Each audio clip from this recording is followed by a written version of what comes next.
कृष्ण हरे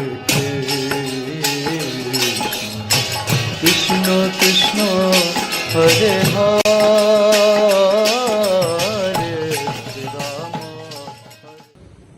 ശ്രീല പ്രഭുപാദിന്റെ ഒരു ലെക്ചർ കേട്ടതിൽ നിന്ന് മനസ്സിലായ ഒരു കാര്യമാണ്. പ്രഭുപാദിന്റെ ആ ലെക്ചർ ആന്ധ്രയിലോ മറ്റോ ആണ് നടക്കുന്നത്. അതിന് കറക്റ്റ് അതിനെ നമുക്ക് അറിയാൻ പറ്റില്ല. ലെക്ചർ ബോക്സിൽ നിന്ന് കേട്ടത്.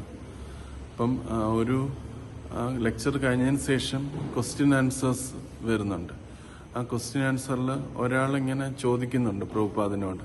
പക്ഷെ അത് നമുക്ക് ആ സ്വരവും ആ ഭാവവും കേൾക്കുമ്പോൾ അറിയാൻ ചലഞ്ചിങ് ആയിട്ടുള്ള ചോദ്യങ്ങളാണ്.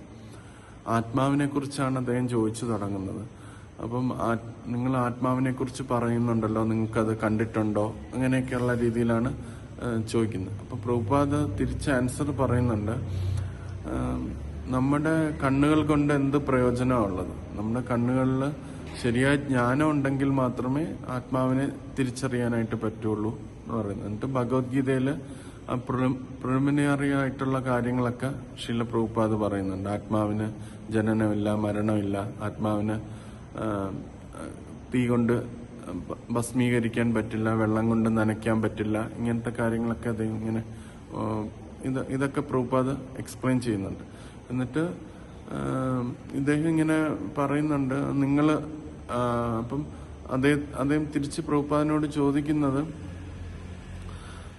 അത് എങ്ങനെ എനിക്ക് മനസ്സിലാക്കാൻ പറ്റും എന്നുള്ള കാര്യമാണ് ചോദിക്കുന്നത്. അപ്പൊ പ്രഭുപാദ് പറയുന്ന ഒരു ആധ്യാത്മിക ആചാര്യനെ സമീപിച്ച് വിനയത്വത്തോടുകൂടി ചോദിക്കണം. ചലഞ്ചിങ് ആയിട്ട് ചോദിച്ചു കഴിഞ്ഞാൽ അതിനുള്ള ശരിയായ മാർഗം കിട്ടത്തില്ല എന്നുള്ള രീതിയിൽ പറയും. പിന്നെ അദ്ദേഹം വീണ്ടും അടുത്ത ചോദ്യം ചോദിക്കുന്നത്, എന്തുവാണ് ദ്വൈതം, എന്തുവാണ് അദ്വൈതം എന്നുള്ള കാര്യം ചോദിക്കുന്നു.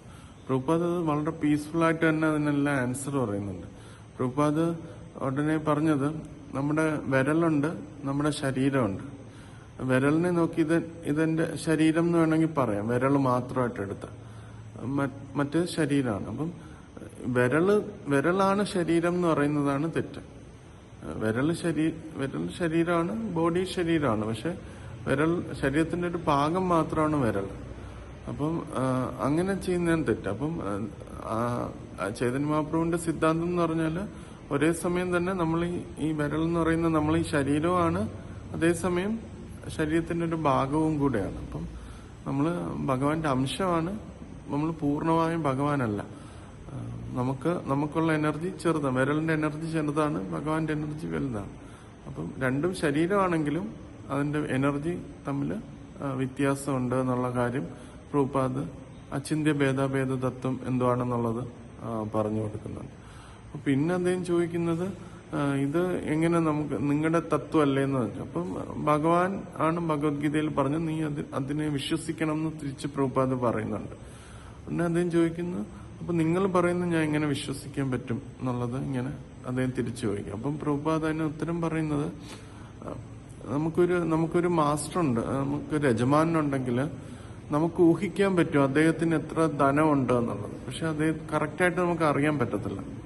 നമുക്ക് ഊഹിക്കാൻ മാത്രമേ പറ്റൂ അയാൾക്ക് എത്ര ധനമുണ്ട് എന്നുള്ളത്. പക്ഷെ അദ്ദേഹം തന്നെ പറഞ്ഞു തരികയാണ്, എനിക്ക് ഇത്രയും ധനമുണ്ട്, എനിക്ക് ഇത്രയും എന്റെ സ്വത്തുകൾ ഇത്രയാണെന്ന് പറഞ്ഞാൽ നമുക്കത് ക്ലിയർ ആവും.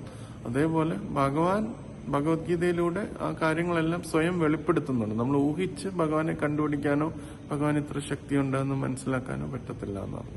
ഒന്ന് അടുത്ത ആൾ ചോദിക്കുന്നത്, നിങ്ങൾ ഇങ്ങനെ പറയാൻ പറ്റും എന്നുള്ള ചോദിക്കുന്നു. ഒന്ന് പ്രഭുപാദ് പറഞ്ഞു, യജമാനൊരു കോൺഫിഡൻഷ്യൽ ആയിട്ടുള്ള ഒരു സെർവന്റ് ഉണ്ടെങ്കിൽ, ഒരു യജമാന് നല്ലൊരു വിശ്വസ്തനായിട്ടുള്ളൊരു ഒരു സേവകനുണ്ടെങ്കിൽ തീർച്ചയായിട്ടും ആ സേവകന് പറയാൻ പറ്റും എന്റെ യജമാന് ഇത്രയും ധനമുണ്ട് എന്നുള്ള കാര്യം പറയാൻ പറ്റും. അങ്ങനെ പറഞ്ഞു പിന്നെ അതിനകത്ത് ക്വസ്റ്റ്യൻസ് ഒന്നും ചോദിക്കുന്നതായിട്ട് നമുക്ക് കേൾക്കുന്നില്ല. അപ്പം ഇതിൽ നമുക്ക് മനസ്സിലാക്കാൻ പറ്റും, പ്രഭുപാദ് എല്ലാ ചോദ്യങ്ങൾക്കും, എത്ര ചലഞ്ചിങ് ആയിട്ടുള്ള ചോദ്യങ്ങൾക്കും പ്രഭുപാദിന് ഉത്തരങ്ങളുണ്ട്. അത് വളരെ യുക്തിപരമായിട്ടാണ് അദ്ദേഹം ഇതിനുള്ള ഉത്തരങ്ങളെല്ലാം നൽകുന്നതെന്നുള്ളത് ആ ഒരു ലെക്ചറിൽ നിന്ന് നമുക്ക് മനസ്സിലാക്കാനായിട്ട്